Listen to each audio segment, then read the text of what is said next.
Each and every time the SEC fails to deliver, it has not even been 48 hours since I discussed how the Securities and Exchange Commission CC released highly critical information, and it is still going on. Please pay attention, relax, and thank you for tuning into the channel. This movie is where we will discuss a significant amount of the material that you have just consumed. This is Nick, my name. If this is your first trip to the channel, I really hope that you will decide to sign up by the time the video is over. First things first, let's speak about the fact that I mentioned the material that Gary Gensler made available to the general public around 48 hours to the day. This was completely insane.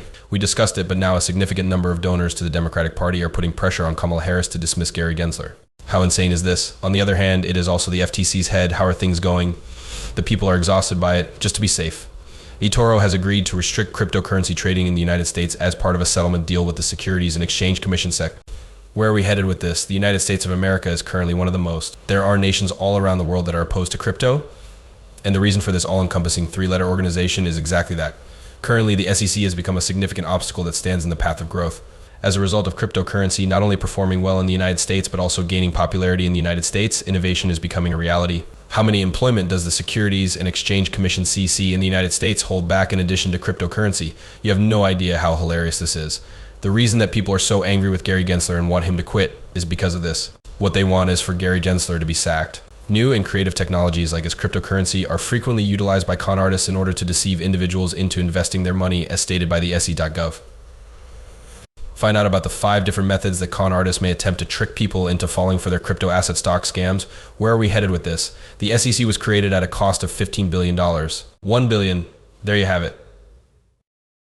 Just one day after the XRP case was made public, the defendants were awarded dollar in damages. Over the course of the first day of the lawsuit, we are talking about $15 billion in damages to the shopping industry. On the other hand, they are discussing other con characters. I don't see why they shouldn't be able to demonstrate their abilities, display the accomplishments of Bill Heeman and Jay Clayton, as well as the following. There is a lawsuit being filed against XRP, which is one of the most significant competitors in the industry, by Ethereum and Bitcoin trade desks and organizations. For this reason, XRP has always had the best possibility of flipping Ethereum, which it did, as well as Bitcoin. This is the reason why this is the case. Oh, let's not even bring that up together. It would be a mistake to make Fgate the focal point of focus. In the realm of cryptocurrency, we are allowed to continue propagating lies, also known as scammers. Where are the con artists that are operating within TradFi, such as the largest banks? In fact, we did. A smack on the hand was given to them, and we wished them a pleasant day along with that. There is also the appearance that the Securities and Exchange Commission seat does not care, or more accurately, that they did not care when Sam Bankman-Fried strolled in and said, hey, FTX is going to be the best thing ever since they had time to meet with Gary Gensler. They were given the go-ahead to go when they left. That's a fascinating point. It is amusing that the Securities and Exchange Commission is suddenly discussing coins and scams. In addition, there are a great deal of activities taking place at the same moment. The Securities and Exchange Commission CC in the United States is restricting trading in cryptocurrency and disseminating bad, misleading information about it. At the same time, a law that would designate Bitcoin and other cryptocurrencies as personal property was just recently introduced in the United Kingdom. Certain regions of the world are now experiencing a sense of clarity. Through the introduction of a bill, the United Kingdom makes it abundantly obvious that non-fungible tokens, NFTs, and tokenized real-world assets can be legally considered to be personal property. Where it all begins is in London. Do you think this is the beginning of crypto control all over the world? You should also be aware that the process of controlling cryptocurrency all across the world has already begun. Look at Japan and the United Arab Emirates. All of these nations around the world are moving in the direction of becoming pro-crypto, particularly with regard to the establishment of clear rules. What is it that is taking so much time in the United States? India has recorded the highest number of cryptocurrency users in the world for the second year in a row. There are places like these that are particularly receptive to novel concepts. To them, there is no way that cryptocurrency could ever go anywhere other than up and continue to grow in size. However, the United States of America is still fighting it. Every one of these locations is particularly receptive to novel concepts. Now, however, let's return to the news regarding eToro, shall we? According to the chief legal officer of Coinbase, they have just come to the conclusion that Ethereum is not offered on secondary markets as an investment contract asset. On the other hand, the SEC governor will not explain why ETH and Bitcoin are the only ones because they are unable to do so. The rules, the plan, the reasoning, the lack of respect, and the lack of due process are all irrelevant to anyone is involved, in accordance with the law. On top of that, if we take this into consideration, they have reached a consensus with the SEC and will no longer engage in trading in virtually any cryptocurrency assets.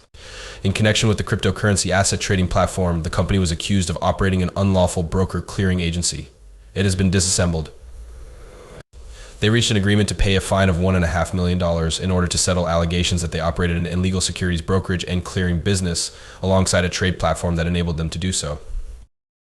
Investing in Bitcoins and other similar activities are examples. At the time of the release, eToro stated that from this point forward, customers from the United States will only be permitted to trade Bitcoin, Bitcoin Cash, and Ether on their website. This will continue to be the case so long as the order issued by the SEC remains in effect. Where are we headed with this? In other words, that seems somewhat peculiar to me, doesn't it? Moreover, I am aware that everyone will have a strong opinion regarding this matter. The question is, why does the SEC do this? People are only allowed to interact with Bitcoin and Ethereum, according to the TradFi folks and all of these other major companies. Where are we headed with this? Due to this particular reason, I do not have faith in Bitcoin and Ether. It would appear that they are trying to get everyone to use Bitcoin and Ethereum, despite the fact that they are aware that these two cryptocurrencies will not be selected. They want stores to keep these products, which are not actually valuable, even though they are not selling them. There are opportunities found in the area. They don't want you to come into contact with XRP, HBAR, Stellar, or any other cryptocurrency that has practical use in the real world. I am unable to comprehend the reason. It is unclear to me what is taking place. Now, what exactly is the plan? In other news, eToro has announced in public that its customers will be restricted from selling any other cryptocurrency assets for a period of 180 days following the publication of the SEC's decision. eToro has made the decision to remove tokens that were sold as investment contracts from its platform in order to comply with the rules and operate within the framework that has been established by the regulatory authorities. Do you know what kind of framework that is? In this place, there is no structure. Not only does this choice make investors safer, but that's not all about it. On the other hand, it facilitates the entry of additional crypto middlemen. For what purpose is this being done?